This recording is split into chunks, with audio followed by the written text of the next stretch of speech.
ಈಗ ಮಾಲಿನ್ಪುರ ಸುತ್ತಮುತ್ತಲೂ ಹಾಂ ಸರ್ ಸಿಕ್ಕಿತ್ತು ನಿಕ್ಷೇಪಗಳದಾವ. ಅಲ್ಲೇ ನೀವೆಲ್ಲ ಹೋದಾಗ ನೀವೆಲ್ಲ ಹೆಂಗೆ ಮಾಡ್ತಿದ್ರಿ? ಆಮೇಲೆ ಯಾವ ಕಾಲದಿಂದ ಇದು ನಡೀತಿತ್ತು? ಸರ್, ನನ್ನ ಹೆಸರು ಬಂದ್ಬಿಟ್ಟು ಸಂತೋಷ್ ರಾಠೋಡ್ ಅಂತ ಹೇಳಿ. ನಾನು ಹುಟ್ಟೂರು ನನ್ನ ಮಾಲಿಂಪುರ ರೀ. ನಮ್ಮ ಊರಾಗ ಬಂಗಾರದ ನಿಕ್ಷೇಪ ಸಿಗುವಂಥದ್ದು ಅದ ಪ್ರವೃತ್ತಿ ಬಂದಿದ್ದು ಆ್ಯಕ್ಚುಲಿ ಅದು ಬ್ರಿಟಿಷ್ ಕಾಲದಾಗಿಂದ ಬ್ರಿಟಿಷ್ ಕಾಲ ನಮ್ಮ ಇಂಡಿಯಾನ ಬ್ರಿಟಿಷ್ದವ್ರು ಆಳ್ತಿದ್ರಟ್ರಿ. ಅವಾಗ ಅದನ್ನ ಬಂಗಾರ ತೆಗಿಯುವಂಥದ್ದು ಅವ್ರು ಕಂಡು ಹಿಡಿದು ಬಂಗಾರದ ಗವಿಗಳನ್ನು ಮಾಡ್ಯಾರ್ರಿ. ನಮ್ಮ ಊರಾಗ ಬಂಗಾರದ ಗವಿ ಒಳಗೆ ಮಾಡಿ ಬ್ರಿಟಿಷರು ಅವಾಗ ಬಂಗಾರ ತೆಗಿತಿದ್ರಿ. ಅದನ್ನ ಬಂಗಾರ ತೆಗಿಯಂಥದ್ದು ಏನು ಅವ್ರೇನು ಬ್ರಿಟಿಷರು ಏನು ಬಿಟ್ಟು ಹೋದ್ರಲ್ರಿ, ಅವಾಗ ನಮ್ಮ ಊರು ಮಾಲಿಂಪುರ, ಹತ್ತಿಕಟ್ಟಿ, ಆಮೇಲೆ ಜಲ್ಲಿಗೇರಿ ಊರು ತಂಡ, ಇವು 3 ಊರಿನವ್ರು ಹೋಗಿ ಅದನ್ನ ಬಂಗಾರ ನಿಕ್ಷೇಪ ಐತಿ ಅಂತೇಳಿ ಅವ್ರಿಗೆ ಗೊತ್ತಾದ ತಕ್ಷಣ ಅವಾಗ ಅವ್ರು ಚಾಲೂ ಮಾಡಿದ್ರಿ ಬಂಗಾರ ತೆಗಿಯಕ. ಅಂದ್ರೆ ಹಳ್ಳ್ಯಾಗ ಅವಾಗ ದುಡ್ಡು ತಿನ್ನಕ ಆಪ್ಷನ್ ಏನೂ ಇರ್ಲಿಲ್ಲ ಸರ್ ಬ್ರಿಟಿಷರು ಹೋದಾಗ. ಅವಾಗಿಂದನೂ ಚಲೋ ಐತ್ರಿ. ನಾ ನೋಡಿದ್ದೆ 1987 ನನ್ನ ಜನ್ಮ ಆಗೈತಿ. ನಾ ಹುಟ್ಟಿನ್ರಿ 1987 ನಾ ಹುಟ್ಟಿನ್ರಿ. ನನಗೆ ತಿಳುವಳಿಕೆ ಬಂದಾಗ ಅಂತಂದ್ರೆ ನಾ 1994 1ನೇ ಕ್ಲಾಸ್ ಇದ್ದೆ ರೀ. ಅವಾಗ ನನಗೆ ಅಲ್ಲಿ ಗವಿ ಐತಿ, ಇಂತಲ್ಲಿ ಬಂಗಾರ ಸಿಗುತ್ತೆ, ನಾವು ಅಪ್ಪರು ಅಲ್ಲಿ ಕೆಲ್ಸಕ್ಕೆ ಹೋಗ್ತಾರ, ಅವ್ರು ಹೋಗಿ ತಕೊಂಡ್ಬರ್ತಾರೆ ಬಂಗಾರ ತೆಗಿಯಕ್ಕೆ ಏನು ಪ್ರೊಸೆಸ್ ಐತಿ ಅವಾಗ ಗೊತ್ತಾಗಿದೆ. ಅವಾಗ ಸರ್ ನಾನು ಆಕ್ಚುಲಿ ಅದನ್ನ ನಾವಪ್ಪರ್ಕಿಂತ ಮುಂಚೆ ಬ್ರಿಟಿಷರು ಬಿಟ್ಟು ಹೋದಾಗಿಂದನೇ ನಮ್ಮ ಊರವ್ರೆಲ್ಲರೂ ಅದನ್ನ ತೆಗೆದು ಬಂಗಾರ ತೆಗೆದು ಅದನ್ನ ಹೋಗಿ ಬಂಗಾರ ವಾರಕ್ಕೊಮ್ಮೆ ಅಂದ್ರೆ ಸಂಡೇ ದಿವಸ ಅಂದ್ರೆ ರವಿವಾರ ದಿವಸ ಅದನ್ನ ಮಾರಿ ಆ ಬಂಗಾರ ಕೈಯಾಗಿದ್ರು ಕೂಡ ತಿನ್ನಕ್ಕಾಗಂತ ಪರಿಸ್ಥಿತಿ ಒಳಗೆ ಬಂಗಾರ ಮಾರಿದ್ರೆ ಅಷ್ಟ ಹೊಟ್ಟೆ ತುಂಬಂತದ ಪರಿಸ್ಥಿತಿ ಇತ್ರಿ. ಆ ಟೈಮ್ನಾಗ ಬಂಗಾರ ಮಾರಿ ಅದನ್ನ ಸಂಡೇ ದಿವಸ ಬೆಳಗ್ಗೆ 10 ಮಾರಿ ಅಲ್ಲಿಂದ ನಡ್ಕೊಂತ ಹೋಗಿ ಸಂತಿ ಮಾಡ್ಕೊಂಡು ತಿಂತಿದ್ರಿ. ಆಮೇಲೆ ನಮ್ಮ ತಿಳುವಳಿಕೆ ಬಂದ ಮೇಲೆ ನಾವಪ್ಪರ್ ಕೆಲ್ಸಕ್ಕೆ ಹೋಗಿದ್ರಿ. ನಾವಪ್ಪರ್ ಅಲ್ಲಿ ಇದು ಗವಿ ಒಳಗೆ ಅವ್ರು ಬಂಗಾರ ತೆಗಿಯಕ್ ಹೋಗ್ತಿದ್ರು. ಬಂಗಾರ ತೆಗಿಯ ಇಷ್ಟಿಷ್ಟ ದೊಡ್ಡ ಕಲ್ಲು ಹೊಡ್ಕೊಂಡ್ ಬರ್ತಿದ್ರಿ ಒಳಗೆ ಹೋಗಿ. ಆ ಕಲ್ಲಿನ ಮೇಲೆ ಬಂಗಾರ ಕಾಣ್ತೈತ್ರಿ, ಅದನ್ನ ಹಂಗ ತಕ್ಕೊಳಕ್ ಬರಂಗಿಲ್ಲ. ಅದನ್ನ ಪ್ರೊಸೀಜರ್ ಐತ್ರಿ. ನಾ ಸಣ್ಣವರಿದ್ದಾಗ ನೋಡಿದೆ, ನಾವು ನೋಡಿದಿಲ್ರಿ. ಅದನ್ನ ಇಷ್ಟಿಷ್ಟು ಹಳ್ಳಗತೆ ಹೊಡೆದು ಅದನ್ನ ಒಂದು ದೊಡ್ಡ ಗುಂಡ್ ಐತ್ರಿ. ಗುಂಡ್ ಅಂದ್ರೆ ಕಲ್ಲಿನ ಗುಂಡ್ ಇರ್ತೈತ್ರಿ. ಅದು ಭಾರಿ ಹೆವಿ ಗುಂಡ್ ಇರ್ತೈತಿ.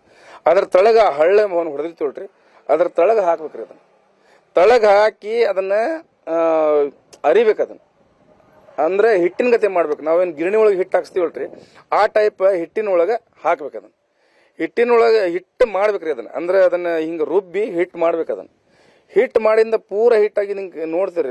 ಅದನ್ನ ನೋಡಿ ಏನಪ್ಪಾ ಅಂತಂದ್ರೆ ಸೋಮವಾರ, ಮಂಗಳವಾರ, ಬುಧವಾರ, ಗುರುವಾರ, ಶುಕ್ರವಾರ ಮಟನು ನಮ್ಮ ತಂದೆಯವರಾಗ್ಲಿ, ನಮ್ಮ ತಂದೆಯವರು ಎಲ್ಲ ಊರನವ್ರು ಎಲ್ಲಾರಿ, ನಮ್ಮ ತಂದೆ ಅಷ್ಟ ಅಂತಲ್ಲ, ನಮ್ಮ ತಂದೆಯವರು ಅವ್ರವ್ರ ಒಂದೊಂದು ತಂಡ ಇರ್ತಿತ್ತು, ಒಂದೊಂದು ಗ್ರೂಪ್ ಇರ್ತಿತ್ತು. ಆ ಗ್ರೂಪ್ ವೈಸ್ ಹೋಗ್ತಿದ್ರೆ ಎಲ್ಲ ಹೊಡ್ಕೊಂಡ್ ಬರ್ತಿದ್ರು.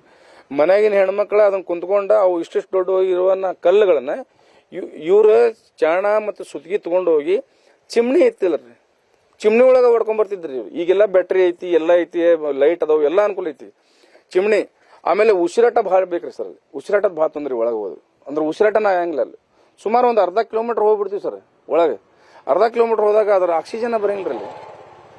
ಅದು ಅಷ್ಟಾದ್ರೂ ಕೂಡ ಇವರೆಲ್ಲ ತಡ್ಕೊಂಡ ಚಿಮ್ನಿ ಮೇಲೆ ಅದನ್ನ ಚಿಮ್ನಿ ಎಷ್ಟು ಇರ್ತೈತಲ್ರಿ, ಆ ಚಿಮ್ನಿ ಮೇಲೆ ತಗೊಂಡು ಅದನ್ನ ಚಾಣ ಮತ್ತ ಇದನ್ರಿ ಏನಪ್ಪಾ ಏನ್ರಿ ಸರ್, ಇವತ್ತು ಸುಮಾರು ನೋಡ್ರಿ, ಇವತ್ತು ಒಂದ್ ಸಾಯಂಕಾಲ ಒಂದು 6 ಗಂಟೆಗೆ ಹೋದ್ರ ಅಂತ ತಿಳ್ಕೋರಿ, ನಾಳೆ ಬೆಳಿಗ್ಗೆ 6 ಗಂಟೆಗೆ ಅಥವಾ ನಾಳೆ ಬೆಳಿಗ್ಗೆ ಮಧ್ಯಾಹ್ನ ಬರ್ತಿದ್ರಿ ಅವ್ರು. ಅಲ್ಲಿ ಮಠ ಇವ್ರೇನು ತಂಗಳ ರೊಟ್ಟಿ ಏನಾರು ಕಟ್ಕೊಂಡು ಹೋಗಿ ಬಂದ್ಬಿಡ್ತಿದ್ರು ಪಾಪ. ಅವಾಗಿನ ಪರಿಸ್ಥಿತಿನೂ ಹಂಗೈತೆ ನಮ್ಮ ಊರಿಂದ ಆಗ್ಲಿ ನಮ್ಮ ಸಮಾಜದಾಗ್ಲಿ. ಆ ಕಲ್ಲುಗಳನ್ನೇ ಹೊಡ್ಕೊಂಡ್ ಬರ್ತಾರಲ್ರಿ, ಅವರು ಎಲ್ಲ ಹೆಗಲ ಮೇಲೆ ಅಲ್ಲಿಂದ ಜಕ್ಕೊಂಡ್ ಬರ್ತಿದ್ರು ಒಳಗಿಂತ. ಅದನ್ನ ಏನಿಲ್ಲಟ್ರಿ ಒಳಗೆ, ಅದನ್ನ ಹೆಗಲ ಮೇಲೆ ಹೊತ್ಕೊಂಡು ಹೊರಗೆ ಬರ್ತಿದ್ರಿ. ಅದು ಅಷ್ಟು ಹೊಟ್ಕೊಂಡ್ರಿ ಅಂದ್ರೆ ಸುಮಾರು ಒಂದು 50-60 kg ಅಷ್ಟೇ ಕಲ್ಲುಗಳು ಬರೀ. ಕಲ್ಲು ಒಳಗ ಬಂಗಾರ ಇರ್ತೈತ್ರಿ. ಆ ಬಂಗಾರ ಕಲ್ಲುಗಳನ್ನ ಹೊತ್ತಿ ಊರಾಗ ತಂದಿಟ್ಟು ಇವ್ರು ಮತ್ತೆ ಅವ್ರವ್ರ ಮತ್ತೆ ಕಲ್ಲು ಹೊಡ್ಯಾಕ ಹೋಗ್ಬಿಡ್ತಿದ್ರಿ ಗಣಿಗೆ. ಮನೆ ಇರುವ ಹೆಣ್ಮಕ್ಳು ಒಂದು ಸಣ್ಣ ಕಲ್ಲು ಇಟ್ಕೊಂಡು ಇವು ದೊಡ್ಡ ಸಣ್ಣ ಕಲ್ಲು ಅದ್ರ ಮೇಲೆ ಇಟ್ಟೆ ಅದರಲ್ಲೇ ಸುತ್ತಿಗೆ ಹೊಡೆದು ಸಣ್ಣ ಕಣಗಳು ಮಾಡಿ, ಅಂದ್ರೆ ಆ ಬಂಗಾರದೇನು ಕಲ್ಲು ಇರ್ತಿತ್ತಲ್ರಿ ತೊಗೊಂಬರ್ತಿತ್ತಲ್ಲ, ಅದನ್ನ ಕಣಗಳು ಮಾಡಿ, ಸಣ್ಣ ಇಟ್ಟಿಟ್ಟು ಕಣ್ಣಗಳು ಮಾಡಿ ಅದನ್ನ ಗುಣ್ಣಾಗ ಹಾಕಿ ರುಬ್ಬಿ ಸಂಡೇ ದಿವಸ ಮಾರ್ಬೇಕಲ್ರಿ, ಶನಿವಾರ ದಿವಸ ಅದನ್ನ ರೆಡಿ ಮಾಡ್ಕೋಬೇಕ್ರಿ. ರುಬ್ಬಿದ್ದನ್ನೇ ಅದನ್ನ ಹಿಟ್ಟುಗತೆ ರುಬ್ಬಿರ್ತದಲ್ರಿ ಅದನ್ನ ಶನಿವಾರ ದಿವಸ ತೊಳೆದು ಒಂದು ಏನಪ್ಪಾ ಅಂತಂದ್ರೆ ಒಂದು ಎಲ್ಲರ ಮನೆ ಮುಂದೆ ಒಂದು ತೆಗ್ ಇರ್ತಿತ್ತು ಸರ್, ಬಂಗಾರ ತೊಳೆಯೋದಂತ ತೆಗ್ ಮಾಡಿರ್ತಿದ್ರೆ ಆ ತೆಗ್ನಾಗ ಒಂದು 10-5 ಹಿಂಗೆ ಕೊಡ ಹಾಕಿ ನೀರು ಹಾಕಿ ಇಟ್ಟಿರ್ತಾರೆ. ಆ ಇದನ್ನ ಇರ್ತಿತ್ತಲ್ರಿ ಏನ್ರ ರುಬ್ಬಿದ್ದೇನೆ ಹಿಟ್ಟಿರ್ತಿತ್ತಲ್ರಿ, ಹಿಟ್ಟುಗತೆ ಆಗಿರ್ತಿತ್ತಲ್ರಿ ಅದು ಕಣ ಇದು ಬಂಗಾರದ ಹಿಟ್ಟುಗತೆ ಆಗಿರ್ತಿತ್ತಲ್ರಿ.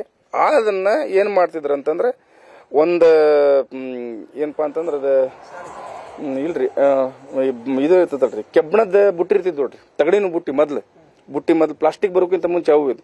ಈಗಾದ್ರೂ ತೊಳಿಬೇಕಂದ್ರೆ ಇದು ಪ್ಲಾಸ್ಟಿಕ್ ಬುಟ್ಟಿ ನಡೆಯಂಗ್ರಿ, ಅದು ಕೆಬ್ಬಣದ ಬುಟ್ಟಿನೇ ಬೇಕು ಈಗಾದ್ರೂ. ಅದ್ರಾಗ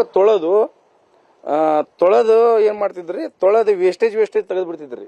ಬಂಗಾರ ಇಟ್ಕೊಂಡಿದ್ದಾನ ಒಂದು ಚಿಪ್ನಾಗ ಅಂದ್ರೆ ಒಂದು ಸಣ್ಣದ ಒಂದು ಏನೋ ಒಂದು ಇದ್ರೊಳಗೆ ಅದನ್ನ ಹಾಕೊಂತಿದ್ರಿ.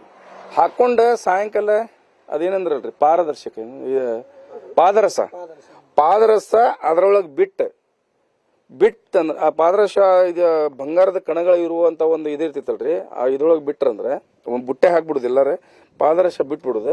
ಪಾದರಸ ಬಂಗಾರ ಏನಿರ್ತಿತ್ತಲ್ರಿ ಅದನ್ನೆಲ್ಲ ಅದ್ರ ಕ್ಯಾಪ್ಚರ್ ಮಾಡ್ಕೊಂತಿತ್ತು ನಾನ್ ನೋಡಿದ ಪ್ರಕಾರ. ಈಗಾದ್ರೂ ಅದನ್ನ ಪ್ರೊಸೀಜರ್ ಐತ್ರಿ ಊರಾಗ ಮಾಡಿದಂದ್ರೆ ಅದನ್ನ ಕ್ಯಾಪ್ಚರ್ ಮಾಡ್ಕೊಂತೀವಿ. ಪಾದರಸ ಕ್ಯಾಪ್ಚರ್ ಮಾಡಿದ್ದನ್ನ ಒಂದು ಇದ್ರೊಳಗೆ ಒಂದು ಬಟ್ಟೆ ತಗೊಂಡೋದ್ರಿ. ಬಟ್ಟೆ ಅಂತಂದ್ರೆ ಎಂತ ಗೊತ್ತೇನ್ರಿ, ಅವು ಕಾಟನ್ ಬಟ್ಟೆ ಇರ್ತಾವಲ್ರಿ, ಕಾಟನ್ ಬಟ್ಟೆನೇ ಬೇಕು ಅದಕ್ಕೆ. ಕಾಟನ್ ಬಟ್ಟೆ ತಗೊಂಡೋದ, ಕಾಟನ್ ಬಟ್ಟೆ ಒಳಗೆ ಅದನ್ನ ಹಿಡ್ಕೊಂಡೋದ್ರಿ.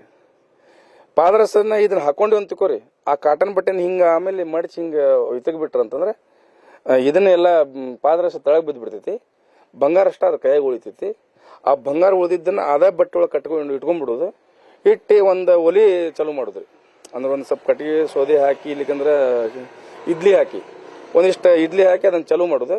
ಅದ್ರ ಮೇಲೆ ಇಟ್ಟು ಅಂದ್ರೆ ಅದು ಸುಟ್ಟ ಪೂರ ಅದ್ರದ್ದು ಮ್ಯಾಗಿಂದೆಲ್ಲ ಸುಟ್ಟು ಕಲರ್ ಬಂದ್ಬಿಡ್ತೈತಿ ಸರ್. ಅವಾಗ ಬಂಗಾರ ಕಲರ್ ನಿಜವಾಗ್ಲೂ ಬರುವ ಯಾವ ಗೊತ್ತೇನ್ರಿ, ಪಾದರಸ ಏನ್ ಕ್ಯಾಪ್ಚರ್ ಮಾಡಿದ್ದನ್ನ ಪಾದರಸ ವೇಸ್ಟೇಜ್ ಪಾದರಸ ತೆಗದೇನ ಕೈಯಾಗ ಬಂದಿರ್ತೈತಲ್ರಿ, ಆ ಬಂಗಾರನ್ನ ಬಟ್ಟೆ ಒಳಗೆ ಸುತ್ತಿ ಯಾವಾಗ ಒಲಿ ಒಳಗೆ ಸುಡ್ತಾರಲ್ರಿ ಅವಾಗದ ನ್ಯಾಚುರಲ್ ಆಗಿ 22 ಕ್ಯಾರೆಟ್ ಅಬೋ 22 ಕ್ಯಾರೆಟ್ ಲೆವೆಲಿಗೆ ಅಷ್ಟ ಕಲರ್ ಫುಲ್ ಬಂಗಾರ ಅವಾಗ ಬರ್ತೈತಿ ಸರ್. ಇದು ನಮ್ಮ ಊರಿಂದ ಪ್ರೊಸೆಸ್.